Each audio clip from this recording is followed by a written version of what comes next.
Hey, Tom, we had a little bit of technical difficulties with the camera. It might be just too damn cold out here. But anyway, we'll finish up on the Bills and then go Sabres and we've had a little politics. bit of everything. While doing this show, we've had the camera overheat, the camera blow over in the wind and crack. We have had a hailstorm. Yep, that's not a joke. All types of Next to tornado. remodeling. We've had a little bit of everything here. Yeah, a little tornado action. Anyways, but I think we left off with Bobby Hart. Yeah, so Bobby Hart played 3 games for Tennessee at left tackle. Lewin was out; he's back. I think they waived him to get him to the practice squad, get him to their practice squad. We had to sign him then and put him on our 53, so he's here. He couldn't block a doorway for us back. In fact, with the revolving door down there. Statler Hill, he was caught in it. He got stuck in there. He had a problem with that. Went around and around. He's back, so... So we don't know. I just think that, I don't know. Maybe because he knows the playbook, they could try him at right tackle. I don't know. But I guess we'll see. But tough game. Hopefully we have better elements, you know. And, we were talking a little earlier, I think, about possible weather conditions and stuff. Yeah. I think this team, they're veteran loaded, like we said earlier. I think it's a challenge, and I think they're up to it. And they're focused. And I think that punch in the face they got in Jacksonville is going to turn out to be our Arizona game of last year. Well, I hope so. I think, too, that, you know, these games against New England are tough. What we know about this guy, this Mac Jones, is he's a ball manager. He doesn't throw. He threw 1 pass over 15 yards. It got picked last night. Atlanta looked like a high school team and got annihilated. No. And they're going to have to, they got a tougher schedule for them too. But right now, you know, obviously, we just got to win. We're just talking about, you know, for shits and giggles. Yeah. But we got to win one at a time. And we've had those managers, and it hasn't worked well for us. But we're forgetting the fact of the ingenious of Bill Belichick. Belichick is just, you can't even put into words what a genius he is. They've actually hooked him up to a computer and played football on the computer overheats. Yeah, right out of his mind. Right. Yeah, right from his can't brain. Do it. No, he's incredible, and you know, these games with him, I can't stand these announcers anymore. They just go on and on and on, and they're going, "This is probably the best defense in the league." No, we're the #1 defense by far in almost every category. And then, of course, you know, you've got to have the Kraft family succeed in that shithole there, and you know, Happy Jack, 5 minute, I make you happy. But anyways, but they can't use the film to indict him. If it was me, I'd be in jail still. So that's about it. Sabres, you want to give it your little discussion? Just a quick thing with the Sabres, guys. They played well against Edmonton, not so bad against Tonto. I thought they really played timid and fearful against Pittsburgh. And what stole the win with Tokarski, and 980 save percentage. And the Calgary game last night was a stinker. But from what I'm hearing and seeing is the Sabres aren't playing this game plan that Donnie Granado's set up for them. With 1/3 or 2/3 of the team, I don't know offhand, on 1-year show-me deals. The rest are young kids just learning the ropes. And the coach is saying, play simple, play fast, have fun, don't worry about mistakes. If you can't play for this guy, if you can't forecheck your balls off, finish your checks, think about life after hockey. Yeah. You know, Tokarski had a great job against Pittsburgh. Gensel comes through, gets robbed, hits him in the head. Of course, there's no calls because it's the house that Pierre Lemieux built. But John Hayden, you're here for that. Yeah. Why wasn't the bell answered? Kind of for one reason. Yeah, you know, I don't expect Rustalainen or Drake Kajula to answer that bell. John Hayden, you're here for that. Yet, nothing, and then you don't finish a check? Think about life after hockey, guys. This coach is here. He's got the right idea, and he's telling you guys to play relaxed, don't worry about mistakes. Either, I don't know if they need a psychiatrist or what, but you can't get it any easier if you want to play in this league. No, but is it sustainable? Do you want to play? Yeah, I agree. And again, just forechecking and stuff doesn't mean we're going to win, but we want to see an effort. We understand the hands and stuff aren't there. We're missing key guys, but my God, if you can't skate and forecheck and finish your check, it's a minor miracle that under this Granado that we're 500. I mean, you know, I guess Middlestad's going to have a right arm replacement. It's going titanium tomorrow. Olison's out indefinitely. Craig Anderson pull a tit muscle. I don't know what's going on. There's too much here. It's killing us, but I'll tell you what, Cody seriously. Eakin, though, our sources told us that Zamboni came out, literally ran him over. He got up to the fine. He's fine. Not that I want to see anybody get hurt, but Middlestad, these young guys, I wanted to see play. You want to see him play. And the ginger with the mullet. Oh, sweet Jesus, he's bad. Yeah.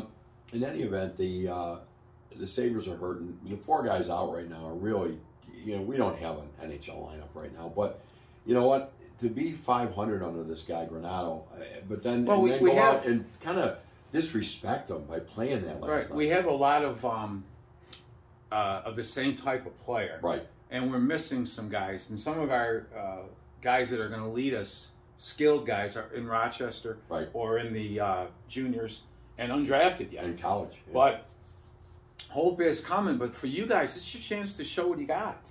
Yeah, I don't get mad. I don't get angry when we lose, as long as we show an effort. We were told some of these guys, they might have been bogged down on depth charts and stuff. Well, show me. Yeah.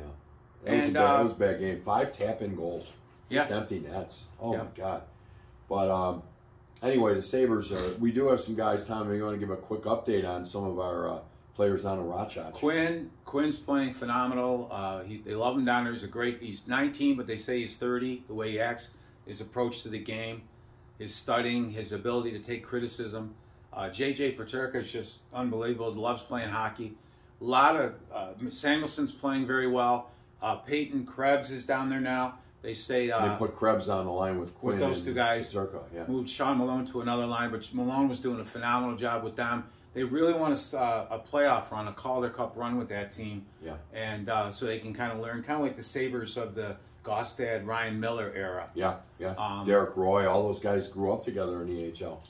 I think you'll see, though, down the road, you're going to see some of these guys come up here and get some NHL time, too. Owen Powers doing phenomenal with Michigan. 18 points in like 10 games. And we have He's the a kid, defenseman. Nadu, in the Quebec League. His name is Nadu.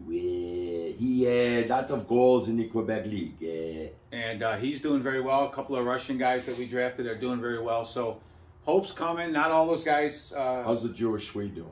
He's doing very well. Of course, again, like we said, he's skating with men, and that I guess makes a big difference. Isaac Rosen. Yes. Rosine is actually. Rosine, sorry. So anyway, there's hope on the horizon. Again, you mentioned go in our meeting before the show, real quick. 3 games in 27 days, now 5 and 7. I don't know who's doing the scheduling with this league. It's starting Sunday. We've got 5 and 7. I got to talk about Ryan Mullen, Tommy's son, my nephew. He's getting a hold of some free tickets. I think it's from where he works, and my phone is yet to jingle. And so I said to him, Ryan, how about a little something for the effort, And he said, well, Uncle Wayne, if you go on straight from the hip and make a proclamation, I will consider it. So I told him I will. Anything for free tickets, I can be bought. Well, I'm here to say, Ryan, if you're going to watch this, I can't be bought. Because I will not shout out and say that Johan Larsson was a great hockey player. No. Okay? It's not happening. He stinks. He's always stunk. And I'm sorry you got his game-worn, smelly jersey. But no shout out to Johan. Sorry. Also made a bet with said Ryan, my son, and the next captain of the Sabres. He said Cousins. I said, I don't believe it'll be Cousins. I believe it'll be the Alex Tuck. The Tuck. And no, I don't think he'll come back from injury and get to see. I think he'll play out the year, but I think he's the kind of captain you're looking for, his style. No knock on Cousins. I think someday Dylan Cousins will be the captain of the Sabres. Yeah. I don't think he'll be the next one. I don't see the Sabres making that mistake with a young player again that soon. If it's not Tuck, look for maybe a Craig Rivet type that they pick up off waivers or in a trade or something like that. Not off waivers. Again, I go to Cody Eakin. I think you got to give Eakes. They got to give Eakes the. I think Eakes will be long gone. Thing of the past. That jersey will be on sale free. Oh, by the way, sale free. I was over. Where was I? At Kohl's the other day, and there was a lot of Eichel jerseys. But anyway, I saw an interesting thing on a buyout of Skinner, and this year and next it's prohibitive. But after the 22-23 season, it is not. It gets the cap hit is not bad. And so I like Skinner. I'd like him to stay. He's on a 20-goal pace. That would be great. But if he can't turn it around, I think when we start having to pay these young kids, right, we may have to buy them out. And that's a nice plan to have. But right now, yeah, we're well under the cap, and we got a lot of room there. So definitely not a worry. Like we've had to live with Oposto the last few years. Although Kyle's like playing very well right now. I don't know what he did in the offseason, but man, don't know. But he's playing very well. I can't really seriously get on any of the guys. They're all playing hard, but when they don't play hard like the last couple of games, the lack of talent comes out. The lack of talent. But if you can't at least play hard and fast, again, life after hockey might be something you might want to look at. Paper or plastic again. Exactly. World news. World news. Let's talk about Kenosha. Yep. So the verdict came down today, not guilty on all charges. And I think it's important because they were talking to some African Americans outside saying they were going to riot, they're going to go crazy if he's not guilty. And I thought to myself, well, wait a minute. He shot 2 white guys. He's white. And the white guys he shot were saying, kill the Enners. Yeah. And again, we're not making this up. This was on camera. It's on tape. So I don't understand where these were the racism comes in. When they do these peaceful, God-fearing protests. Peaceful, yeah. Right?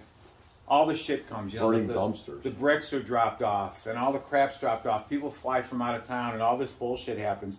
And then you have these lefty mayors, and governors that don't bring the police in and don't take the help that Donald Trump offered in this particular case.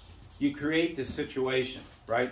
Yeah. Unlawfulness, running around, destroying people's businesses and livelihoods, and hurting innocent people. We talk about January 6th, the insurrection. We had constant insurrections in Portland and Seattle all that summer, and yet our VP was bailing out these bastards. The summer of our discontent. It was ridiculous. This Rittenhouse kid, 17, if it's my 17-year-old son, he's definitely not going to that situation. Nope. But he did, and crossed state lines. Well, it was 15 minutes like me going to your house away.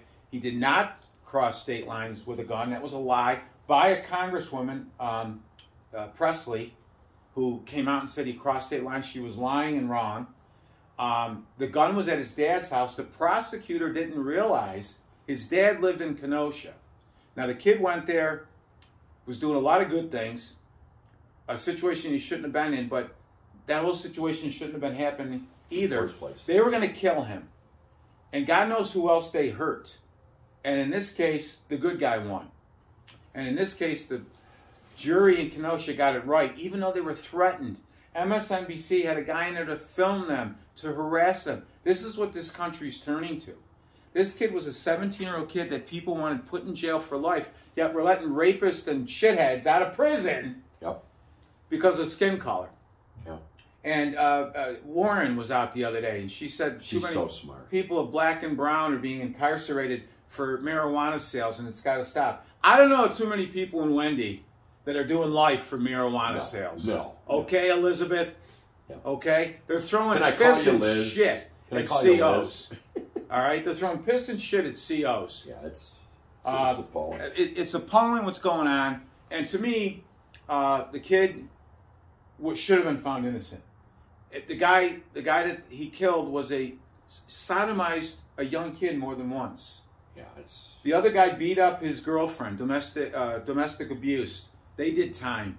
The third guy was a criminal of some sort. And the other guy's banging him over the head with a skateboard. Now, they were there for no good. In this case, the good guy won.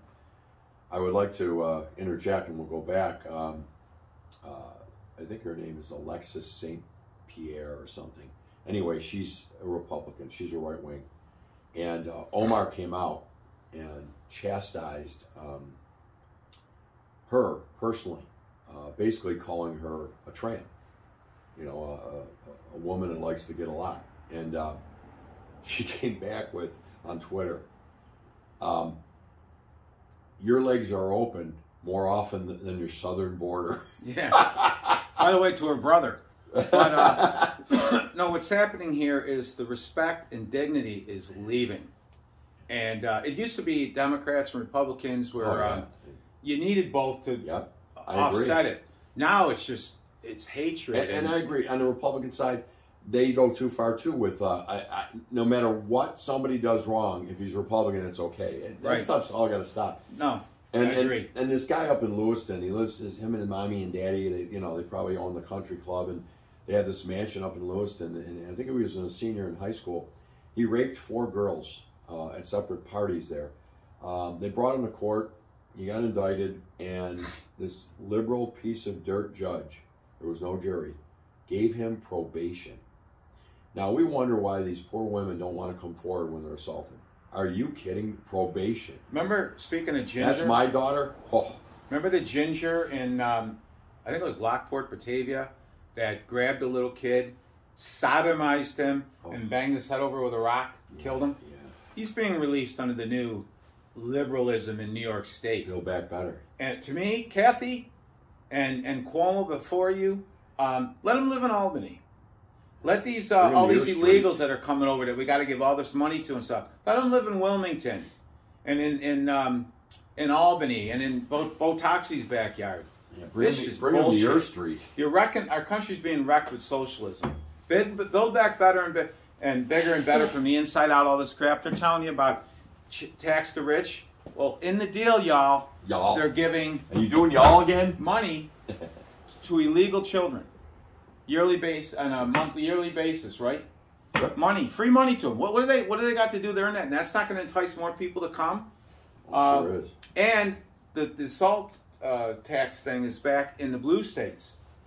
Yeah. So the rich are actually getting a break on that. You're being lied to. By you. And they're pushing this electric shit. It's right here in the house, and I'm telling you, there's faults. Don't go for it. But all those dummies, they got stock in those Tesla companies. All in the blue sky. Only the blue, Diane. All in the blue. Anyways, we got to be so clear with the clean air and good water and fresh this and fresh that. The biggest polluters on the planet aren't doing anything. Well, we were talking about the Bills before. Taiwan Jones, he wants to change his name to Pakistan Jones because it's come out that Taiwan is the 3rd largest polluter of raw sewage into our oceans. Huh. Behind who? From space, it looks like an open wound. Behind Chi and India. Yeah. Oh, Chi. Oh, Chi, by the way. Open slavery. Good friend of Joe. A good friend of Joe. Chi has a colleague in his cabinet who raped a woman, and the woman came out and said it. She's never been heard from again. She's a professional tennis player, and the head of the World Tennis Association said, "Forget about your fake emails from her. I want to see her. I want to see her." She's been caught up. She's fish food. Boston Celtics player came out and spoke out against China, blasting them for slavery, not playing anymore. But here's something I caught the other day in the news. Okay. They had a Zoom meeting between Chi and Joe, buddies. Chi said this. Translation: did someone just step on a duck or somebody sick? Because on the other side of the Zoom call was our leader. Right. Yeah. Falling asleep, and Gerda's, I guess, upset because he fell asleep during a Clean Air Climate Act or whatever the hell. Anyways, good show. Confucius said, if you don't want to be in full of peace, make sure no one in full of piecing. Is that Puerto Rican? I don't know. Whatever. In other words, if we're all swimming in the swimming pool, but only certain people can't piss. Yeah, we know. We're still in a pool of piss. Oh, my God. I don't know where you heard that. Yeah, they've heard it the last 3 weeks. The easiest day was yesterday. Okay. Jimmy! Play me a song on the piano, man. Play me a song tonight. I love you. I love you. All right, you've lost your mind. We got to go. Bye, guys.